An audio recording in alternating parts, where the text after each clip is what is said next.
નમસ્કાર મિત્રો, હું હરિવર્ધન ચોકસી આપ સૌનું સ્વાગત કરું. મિત્રો, આજના વિડીયોમાં આપનું ખૂબ ખૂબ સ્વાગત. મિત્રો, દર શનિવારે 11 વાગે આપણે એક જાણકારીથી ભરેલો વિડીયો આ ચેનલ પર જોઈએ છે. અત્યારે આપણે કુંડળીનું વિશ્લેષણ જાણી રહ્યા છે કે કયા કેવા ગ્રહો આપણને કેવું નુકસાન આપી શકે છે અને એમાંથી કઈ રીતે બચી શકાય. તો આજની જે કુંડળી છે ને એક એવા વ્યક્તિની છે જેને જીવનમાં એક સારા પરિણામો મેળવા, એક ઊંચાઈ જોઈ ધંધાની, પણ કુંડળીના ગ્રહો એને એવો ધોકો આપી ગયા કે માણસ એવા રવાડે ચડ્યો કે જ્યાં એની જિંદગી બરબાદ થઈ ગઈ. સ્ક્રીન પર જે કુંડળી તમે જુઓ છો એમાં તમને ખ્યાલ આવશે કે કુંડળીના 11મા સ્થાનમાં 6 ગ્રહો ભેગા છે. 11મા સ્થાનથી શનિ 12 છે, એ 12મે બેઠેલા છે. ગુરુ બીજા સ્થાનમાં છે અને રાહુ 5મા સ્થાનમાં છે. સૌથી પહેલાં સંતાનની બાબતમાં ઘણી બધી તકલીફો પડી. સંતાન પેદા થયું તો અપંગ પેદા થયું. ગુરુ બીજા સ્થાનમાં છે, તો જ્યાં સુધી પિતા જીવિત હતા ત્યાં સુધી એને એક સારો સપોર્ટ મળ્યો, સારું કામ કર્યું, નામાંકિત વ્યક્તિ બન્યા અને બહુ સરસ હુનર ભગવાને એના હાથમાં આપેલો, એનાથી એ પોતાની લાઈફમાં આગળ વધ્યા. ચોક્કસપણે આ વ્યક્તિ રેડીમેડ કપડાનું કામ કરતા હતા, મેન્યુફેક્ચરિંગ હતું પોતાનું. હું એવું માનું કે લગભગ 10થી 12 માણસો રાખી, કદાચ વધારે હતા, પણ એ માણસો રાખીને એટલું સુંદર જીવન હતું, એટલું સરસ કામ હતું, સરસ પ્રોપર્ટીઓ હતી, બધું જ હતું. પણ 11મા સ્થાનમાં જે ગ્રહો બેઠેલા છે, 6 ગ્રહો, શુક્ર, સૂર્ય, બુધ, ચંદ્ર, મંગલ ને કેતુ, આ જે છે તે ડિપ્રેશનની પોઝિશન આવી, ખોટા માર્ગે, ખોટા વ્યસનોથી જોડાયો.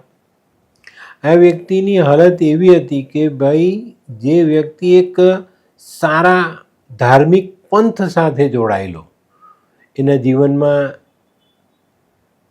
સંતોના આશીર્વાદ હતા, પૈસો હતો, મિલકત હતી, બધું જ હતું. પણ આ ગ્રહોની ચાલ અને આ ગ્રહોએ 11મા સ્થાનમાં બેઠેલો ગ્રહ ધોકાના સ્થાનમાં બેઠેલો કહેવાય. લાલ કિતાબમાં ધોકાનું સ્થાન એટલે 11મું સ્થાન, અને 11મા સ્થાનમાં બેઠેલા આ 6 ગ્રહે આ વ્યક્તિને એવો ધોકો આપ્યો કે જીવન પાયમાલ થઈ ગયું. એવી પરિસ્થિતિ હતી કે માણસ ક્યાંકથી પણ દારૂ શોધે, પીને મસ્ત થઈને ફરે. કોઈ જવાબદારી નહીં, કંઈ નહીં, ન પરિવારની ન સંતાનની કોઈ જવાબદારી એમને પડેલી નહોતી. ને આ જ વ્યક્તિ એક જવાબદાર વ્યક્તિ હતો, એક વગદાર, એક સારી રીતે જેની પાસે એમ કહીએ કે ભાઈ લક્ષ્મી હતી, ઇજ્જત હતી, આ બધું એ લોકોએ ગુમાવી દીધું. વ્યસન માણસ જીવનનું એટલું નબળું પાસું છે જે જીવનમાં ઘણી બધી નુકસાનીઓ આપી જાય. તો અહીંયા થોડીક સાવધાની જો આપણે સમજીએ તો ચોક્કસ ફાયદો થાય. સૂર્ય, શુક્ર, બુધ 11મા સ્થાનમાં છે, બરાબર. તો જીવનસાથી સાથે સંતાનના જન્મ પછી ડિવોર્સ સુધીની વાત આવી. ઘણો લાંબો સમય કદાચ પત્ની પિયર રહી, એનાથી એને ઘણા બધા ખોટા પગલાઓ ભર્યા, ખોટા વ્યસનો જીવનમાં જોડ્યા. પછી આ બધામાંથી નીકળવા માટે સમજાવટ, પછી પાછી પતિ પત્નીને સાથે રહેવાનો એક મોકો અપાયો, ઘરના વડીલોની સલાહ, આ તે ઘણું બધું મળ્યું. પણ પછી જે પડેલી આદત અને 11મા સ્થાનમાં બેઠેલા ગ્રહોનો ધોકો એને બરબાદ કરી ગયો. 11મા સ્થાનમાં ચંદ્ર અને બુધ ભેગા છે. ચંદ્ર અહીંયા શનિના સ્થાનમાં હતો એટલે નબળો પડ્યો, અને બુધ ભેગો થયો એટલે દિલ દિમાગની જે પકડ હતી એ વ્યક્તિએ ગુમાવી. હવે આ વ્યક્તિ વ્યસનનો આદી થયો, અને વ્યસનની સાથે સાથે જુઠ્ઠું બોલવાની જે આદત પડી ને, એની લાઈફ બરબાદ કરી નાખી આ વ્યક્તિએ. ઘણા બધા પ્રયત્નો પછી પણ કોઈ પરિણામ ન આવ્યું, કોઈ જ રીતે એમાંથી આગળ નીકળી ન શક્યો, ને આજે એવી લાઈફમાં જીવન ચાલે છે કે જેને આપણે કે આપણો સમાજ એને સ્વીકાર્ય નથી.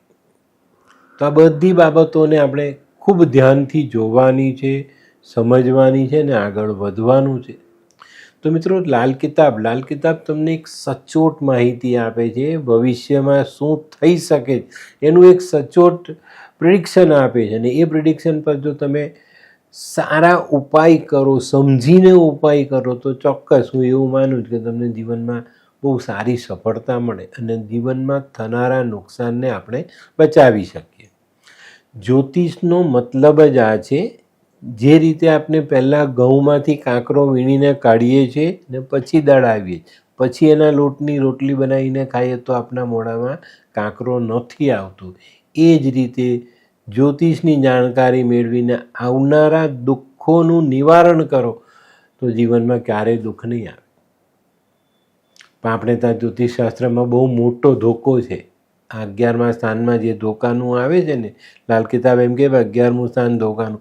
તો આપણા જ્યોતિષશાસ્ત્રમાં આપણે જે વ્યક્તિઓ, મારો કોઈ દુશ્મન નથી જ્યોતિષમાં, પણ જે વ્યક્તિઓ ખોટા પ્રિડિક્શન કરીને જેને કોણીએ ગોળ વળગાવો એવું કહેવાય ને, એ કરે છે. બસ આટલા દિવસ સમય સારો, આ દશા પછી સમય સારો, આના પછી ગાડી આવી જશે, આના પછી લાડી, અને આ પછી વાડી. હવે આ જે પ્રલોભનો છે ને તમને જીવનમાં બહુ જ મુશ્કેલી આપે છે. તો આની પર ધ્યાન આપવું ખૂબ જરૂરી છે. અને મિત્રો, જ્યોતિષશાસ્ત્ર એટલે એક ગણિત છે, એક વિજ્ઞાન છે, જે તમને આવનારા દુઃખોની ગણતરી કરીને બતાવે છે અને સમય આપે છે. પણ આપણે એને ઓળખતા નથી. આપણે જ્યોતિષમાં ફક્ત ને ફક્ત પૈસા ક્યારે આવશે આનું જ્ઞાન મેળવવા માટે આપણે જઈએ છીએ.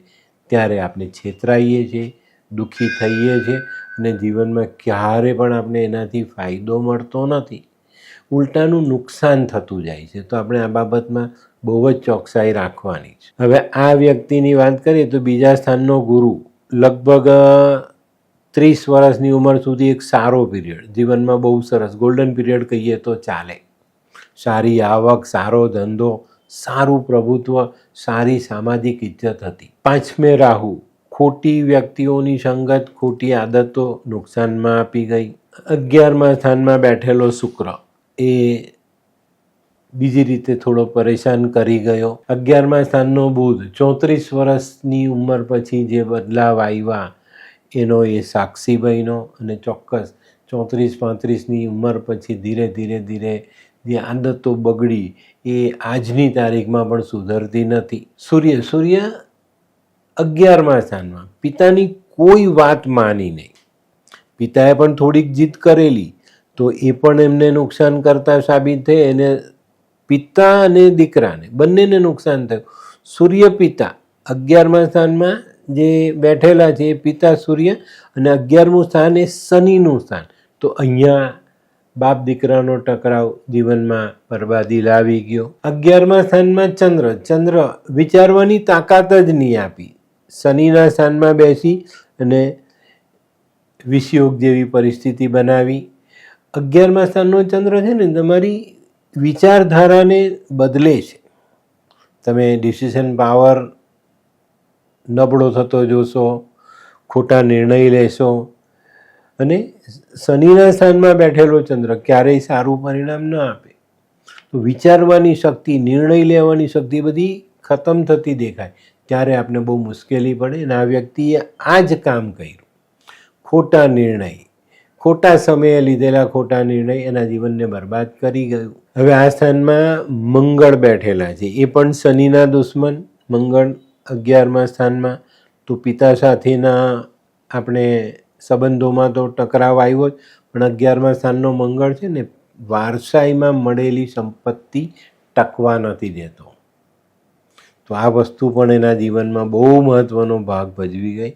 હવે એની સાથે કેતુ છે. મંગલ અને કેતુ, શેર કી નસલ કા કુત્તા છે. કૂતરો પણ પોતાનો સ્વભાવ વાઘ જેવો, પોતાને વાઘ માનીને ચાલે. અને આ લક્ષણ આ વ્યક્તિમાં હતા પણ અને છે પણ. તો આ વસ્તુને અહીંયા આગળ આપણને જાણવાની છે કે ભાઈ આવી યુતિઓ આવા કોઈ સ્થાનમાં બેઠી હોય ત્યારે બહુ જ ધ્યાન આપવાનું. સામાન્ય જ્યોતિષમાં એવું કહેવાય કે ભાઈ 11મું સ્થાન એ લાભ સ્થાન, લાભ મળે છે. પણ બે પ્રકારના પ્રિડિક્શન આપણે લાલ કિતાબમાં જોઈએ છે. ફળી ગયું, તમારા કર્મ સારા છે, તમારી આદતો સારી છે, વ્યસન નથી, તો ચોક્કસ તમને સારું પરિણામ આપશે. જમાઈ, સાળો અને ભાણિયો આ લોકોની સેવા કરો છો તો ફાયદો રહેશે. પણ આ બધી વસ્તુ આપણે જીવનમાં જોડવી જોઈએ, સમયસર જોડવી જોઈએ, એની પર અમલ કરવો જોઈએ, તો ચોક્કસ આપણે સારા પરિણામ પ્રાપ્ત થાય. હવે આ 11મા સ્થાનમાં મંગળ અને બુધ ભેગા થયા. મંગળ અને બુધ ભેગા છે, ચોક્કસ શરીરમાં નસોની બ્લોકેજ આવે, માંદગી વધે અને શારીરિક નુકસાન થાય. મંગળ લોહી છે, બુધ નસ છે, તો આ બે યુતિ ભેગી થાય ત્યારે તકલીફ પડે. કુંડળીમાં છે ને બે યુતિનું ખાસ ધ્યાન રાખો. કઈ? ગુરુ શુક્ર તમારી કુંડળીમાં ભેગો છે તો એ પેલો લક્ષ્મીનારાયણ યોગ તો બહુ ઓછાની કુંડળીમાં બને, પણ આ ગુરુ શુક્ર ખરાબ કેતુની યુતિ બનાવે અને તમને નુકસાન આપે. ગુરુ શુક્ર ભેગા હોય ને તો શુગર આવવાની શક્યતા, કિડની ખરાબ થવાની શક્યતા, સ્પાઇનલમાં ગાદી, કરોડરજ્જુની ગાદીમાં તકલીફ આવવાની શક્યતાઓ પૂરેપૂરી બને છે. આ બધી બાબતો પર આપણે ધ્યાન આપવું જ જોઈએ, નહીં તો આપણી મુશ્કેલીઓ વધે. તો મિત્રો આ બધી બાબતો પર ચોકસાઈ રાખો અને આવી જાણકારી તમને જે વિડીયોથી મળે છે, વિડીયો તમે ચોક્કસ જુઓ. આ વિડીયોને શેર કરો, લાઈક કરો અને અમારી ચેનલને સબસ્ક્રાઈબ કરો. તો મિત્રો આ વસ્તુઓ જો જીવનમાં આપણે જોડીએ અને એના ઉપાયો કરીએ તો ચોક્કસ ફાયદો થાય. શનિ 12મે છે તો એનો લાભ થોડો ઘણો મળ્યો, પણ આ બધો ખોટી આદત, ખોટા વ્યસનમાં ગુમાવી દીધો. હવે આ એક બે પ્લસ પોઈન્ટ છે આ કુંડળીમાં. સૂર્ય અને ચંદ્ર બે ભેગા છે. તો મિત્રો સૂર્ય અને ચંદ્ર ભેગા થાય ને ત્યારે એવો માણસ કંઈક નવી શોધ કરે. ના વ્યક્તિ પાસે રેડીમેડના ધંધામાં એવી આવડત હતી કે કોઈ લેડીઝ ડ્રેસ બનાવે, એ ડિઝાઇન માર્કેટમાં ચાલે. તો આને જોવાનું છે. જો આપણે એને જોઈશું નહીં, એને સમજીશું નહીં તો. પણ 11મા સ્થાનમાં બેઠેલો સૂર્ય શનિના સ્થાનમાં બેઠો અને બાપ દીકરા વચ્ચે ટકરાવ, તો આ સૂર્ય ચંદ્રથી જે ફળ મળતું હતું મેં મારી નજરે જોયેલું છે અને આજે એ ફળ આપણે માટીમાં મેળવી દીધું. ચોક્કસપણે કહું છું, આ મારી નજર સામેનો ઇતિહાસ છે, પણ આપણે એને સમજવા માટે આ કુંડળી મેં તમારી સામે મૂકી છે કે ભાઈ જીવનમાં એક સારો પીરિયડ, ગોલ્ડન પીરિયડ, પછી આટલી ખરાબ પડતી અને એ જીવન આપણું બરબાદ કરીને ચાલે, તો એ પડતી આપણે શેના માટે જોવી?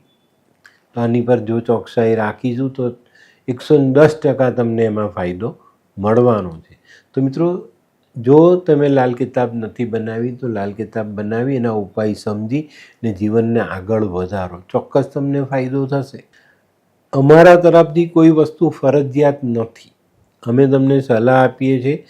જે વ્યક્તિઓ જ્યોતિષના જ્ઞાનમાં છેતરાયેલા છે, જે લોકો પાછા પડ્યા છે, જે લોકોને જે વસ્તુ કહેવામાં આવી એ થઈ જ નથી, એવા લોકોએ લાલ કિતાબના ઉપાય સાથે જોડાવવું જોઈએ. લાલ કિતાબ પોતાની બનાવી ને પોતાના ઉપાય કરવા જોઈએ, તો જીવનમાં સારી સફળતા પ્રાપ્ત થાય.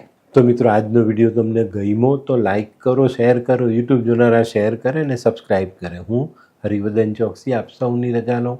ફરી મળીએ નવા વિડીયોમાં નવી જાણકારી સાથે. તો ચાલો બદલીએ જિંદગી. નમસ્તે.